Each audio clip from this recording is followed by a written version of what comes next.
இது 2025. ஆனாலும் நம்ம பின்தங்கி இருக்கோம் நம்மளோட யோசனையிலையும் நம்மளோட புத்தியிலையும் நம்மளோட அறிவிலையும். என்ன நடந்துச்சுன்றதை பார்ப்போம்.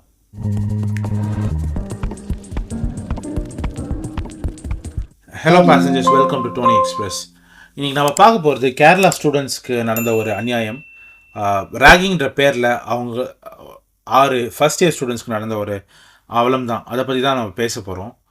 ஸோ இப்போ ரீசெண்டாக என்ன நடந்துச்சுன்னா, கேரளா கவர்மெண்ட் காலேஜ் ஆஃப் நர்சிங்கில், கோட்டயமில் இருக்க கவர்மெண்ட் காலேஜ் ஆஃப் நர்சிங்கில் 6 ஃபஸ்ட் இயர் ஸ்டூடெண்ட்ஸ் வந்து ஆன்டி ராகிங் கமிட்டியில் போயிட்டு கம்ப்ளைண்ட் பண்ணியிருக்காங்க. ஸோ அந்த கமிட்டியும் வந்து அதை விசாரித்து உண்மை என்னன்றதை தெரிஞ்சுக்கிட்டாங்க. உடனே அவங்களாம் போலீஸ்கிட்ட போய் கம்ப்ளைண்ட் கொடுத்துருக்காங்க. ஸோ போலீஸ் என்ன பண்ணியிருக்காங்கன்னா, விசாரித்து 5 சீனியர்ஸ் 3rd இயர் ஸ்டூடெண்ட்ஸ் அவங்கள வந்து அரெஸ்ட் பண்ணியிருக்காங்க. ஸோ போலீஸ் தரப்புலேருந்து என்ன சொல்லப்படுதுன்னா, 6 ஃபஸ்ட் இயர் ஸ்டூடெண்ட்ஸும் ரொம்ப மோசமான ஒரு ராகிங் கூட சொல்ல முடியாது, துன்புறுத்தலுக்கு ஆளாயிருக்காங்கன்னு தான் சொல்லுவாங்க. இன்க்ளூடிங் என்னென்ன நடந்துச்சுன்னா, அவங்கள நிர்வாணப்படுத்தி அவங்களோட ப்ரைவேட் பார்ட்டில் டம்பெல்ஸ்ன்னு சொல்லுவாங்க தெரியுமா, வெயிட் லிஃப்ட் பண்ணுறதுக்கு கையில், அதை வந்து தொங்க விட்டுருக்காங்க. அது மட்டும் இல்லாமல் அவங்கள கட்டிலில் கட்டி அவங்களோட உடம்புல காம்பஸில் இருக்க டிவைடர் இருக்குல்ல, அதை வச்சு குத்தி அந்த இடத்துல க்ரீமும் தடவிருக்காங்க. அந்த இடத்துல மட்டும் இல்லாமல் வாயிலையும் மற்ற உடற்பகுதியிலையும் கூட தடவிருக்காங்க. இது எதுக்குன்னா, அவங்களுக்கு இன்னும் வலி உண்டாகணும், இன்னும் வந்து எரிச்சல் உண்டாகணும்னு இதை பண்ணியிருக்காங்க. மனசாட்சியே இல்லாமல் இதை பண்ணியிருக்காங்க. இது மட்டும் இல்லாமல் கத்தியை காட்டி மிரட்டி ஃபஸ்ட் இயர் ஸ்டூடெண்ட்ஸ்க்கு வந்து காசு பறிக்கிறதும், அதை வச்சு சனி ஞாயிறில் குடிக்கிறதுமே இவங்களோட வழக்கமாக இருந்திருக்கு. இது எப்போ நடந்திருக்குன்னா, இது நவம்பரில் நடந்திருக்கு. இந்த பிரின்சிபல் கிட்ட கேட்கும் போது அவங்களுக்குமே இந்த மாதிரி ஒன்று நடந்திருக்குன்றது தெரியாது. ஏன்னா அவங்களுக்கு வந்து இப்போ தான் அந்த கம்ப்ளைண்ட்டுன்றது ஒன்று வந்திருக்கு. ஸோ அரெஸ்டான மாணவர்கள் யார்? மாணவர்கள் இவங்களை சொல்ல மாட்டேன், அரெஸ்டான பொறுக்கிகள். சாமுவேல் ஜான்சன் 20 வயசு. இதை நான் ஏன் சொல்கிறேன்னு நீங்கள் கேட்பீங்க, ஏன் அவங்க பேரெலாம் சொல்கிறீங்கன்னு. நம்ம வந்து பாதிக்கப்பட்டவங்க பேரை வேணால் சொல்லாமல் இருக்கலாம், இந்த பாதிப்பை உண்டாக்குனவங்க பேரை நம்ம தைரியமாக எல்லா இடத்துலையும் சொல்லலாம். அவங்களோட ஃபோட்டோவையும் நான் தம்ப்நெயிலில் போடுறேன். ஏன்னா தெரிஞ்சுக்கிட்டோம், அவங்க இதுக்கு மேலே இதை பண்ண மாட்டாங்க, அவங்களோட ஃபேஸ் எல்லாருக்கும் தெரியட்டும். சாமுவேல் ஜான்சன் 20 வயசு கோட்டயம்லேருந்து, ராகுல் ராஜ் 22 வயசு மலப்புரம்லேருந்து, ஜீவா 18 வயசு வயநாட்டிலேருந்து, விவேக் என்வி 21 வயசு கோட்டயம்லேருந்து, அண்ட் ரிஜில் ஜித் அப்படின்ற 20 வயசு பையன் மலப்புரத்துலேருந்து. ஸோ இவங்கள வந்து போலீஸ் வந்து கஸ்டடியில் வச்சுருக்காங்க. இவங்க மேலே 5லேருந்து 6 வழக்கு பாஞ்சிருக்கு, including Goondas, anti ragging act, மிரட்டுறது, இந்த மாதிரி நிறைய கேஸ் அவங்க மேலே பாஞ்சிருக்கு. ஸோ போக போக தான் என்னென்ன தெரியும். இது மட்டும் இல்லாமல் இந்த இன்சிடென்ட் குறித்த ரிப்போர்ட் வந்து கேரளா யூனிவர்சிட்டி ஆஃப் ஹெல்த் சயின்சஸ்லையும் டிஸ்ட்ரிக்ட் போலீஸ் சீஃப் கிட்டையும் சப்மிட் பண்ணப்பட்டிருக்கு. ஸோ இனிமேல் தான் தெரியும் அவங்களுக்கு என்ன நடக்க போகுது என்று. ஸோ இது நம்ம பார்த்தோம் இல்லையா. இதை குறித்து நான் என்ன சொல்ல வரேன்றதுனா, எனக்கு கேட்பீங்க, நீ எதுக்கு இதில் கமெண்ட் கொடுக்குற அப்படின்னு. ஏன்னா இதில் வந்து இதுக்கு நான் பயந்துருக்கேன், இது மாதிரி ஒன்று நடக்கும் அப்படின்னு. நான் காலேஜ் இந்தியாவில் சேர்கிறதுக்கு ரொம்ப பயந்தேன். அதனால் நான் ஃபாரின்லேயும் போய் படித்து டிஸ்கண்டினியூ பண்ணிவிட்டு இந்தியாவுக்கு வந்துட்டு இங்கே நான் டிஸ்டன்ஸ் எஜுகேஷனில் தான் படித்தேன், அதாவது கரஸ்பாண்டன்ஸில் தான் படித்தேன். எனக்கு டைரெக்டாக காலேஜ் போக விருப்பம் இல்லை, ஏன்னா ரேகிங் இருக்குன்றது பயம் எனக்கு பயங்கரமாக இருந்துச்சு. நான் சின்ன வயசுலேயே நிறைய வந்து புல்லிங்கை ஃபேஸ் பண்ணியிருக்கேன். அதனால் எனக்கு இந்த ரேகிங்னால அவ்வளோ பயம் இருந்துச்சு.